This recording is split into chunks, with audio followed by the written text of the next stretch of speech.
Hi everyone, in this video I'm going to show you how you can delete watched video history on Facebook. If you see it helpful, don't forget to like the video, leave a comment and subscribe.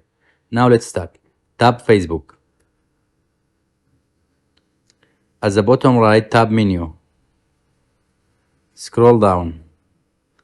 Settings and privacy. Settings. Scroll down.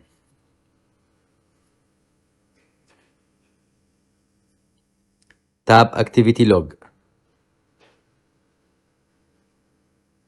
From here, just find video, search it, video watch it. Click video watch it. Then clear video watch history. Clear. It takes a little time. We just have to wait. That's all. Have a nice day.